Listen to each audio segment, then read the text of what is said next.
Bharuch railway police અને C ટીમની સતર્કતાથી એક યુવતી અને તેની બાળકીનું પરિવાર સાથે પુનઃમિલન કરાવ્યું હતું.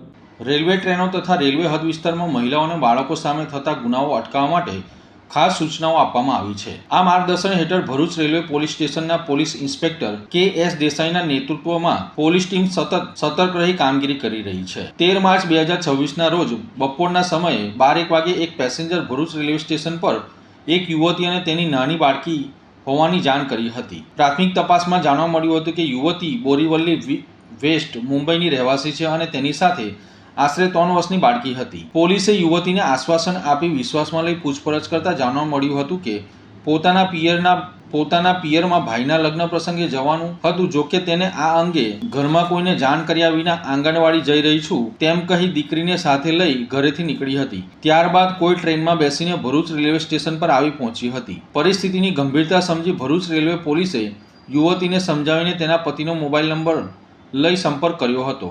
તેને ભરૂચ રેલવે સ્ટેશન પોલીસ પર બોલાવ્યા. જરૂરી દસ્તાવેજો અને નિવેદન બાદ યુવતીએ પોતાની ઈચ્છાથી પતિ સાથે ઘરે જવાની તૈયારી બતાવી હતી. આ પછી પોલીસ દ્વારા યોગ્ય કાર્યવાહી પૂર્ણ કરી યુવતી અને તેની બાળકીનો કબજો લઈ તેના પતિને સોંપવામાં આવ્યો હતો. લાંબા સમય પછી પરિવારનું પુનઃમિલન થતાં ભાવુક દ્રશ્યો સર્જાયા હતા.